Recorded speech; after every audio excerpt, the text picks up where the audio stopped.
द्वापर युग में घटित कृष्ण और राधा की कहानियाँ कौन नहीं जानता। उस वक्त देवताओं में यह चर्चा थी कि राधा ही भगवान कृष्ण के सबसे बड़ी भक्त है। पर इस बात से एक व्यक्ति सहमत नहीं थे और वह थे नारद मुनि। वह अपने आप को ही भगवान कृष्ण का सबसे बड़ा भक्त मानते थे। पर देवताओं में राधा रानी के विषय में चर्चा सुनकर उन्हें जलन महसूस होने लगी थी। नारद मुनि के स्वभाव से भगवान कृष्ण भी अच्छी तरह से अवगत थे।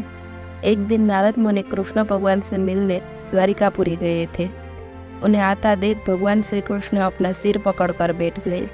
मुनिवर ने उनसे पूछा, क्या हुआ प्रभु, आप यूं सिर पकड़कर क्यों बैठे हैं?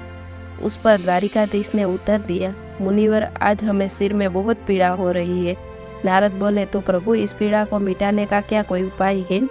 कृष्ण ने कहा, उपाय तो है। अगर मेरा सबसे बड़ा भक्त अपने चरण धोकर उसका चरण अमृत मुझे पिलाएगा तो मेरा सिर दर्द पल भर में ठीक हो जाएगा।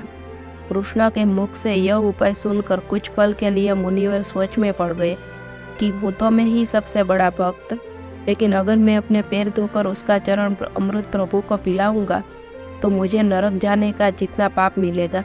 परंतु राधा को भी तो सब कृष्ण का बड़ा भक्त मानते हैं। इतना सोचने के बाद भगवान कृष्ण से आज्ञा लेकर नारद तुरंत राधा रानी के महल में जा पहुंचे और उन्हें प्रभु के सिर में हो रही पीड़ा एवं उसके उपाय के बारे में वृतांत सुनाया।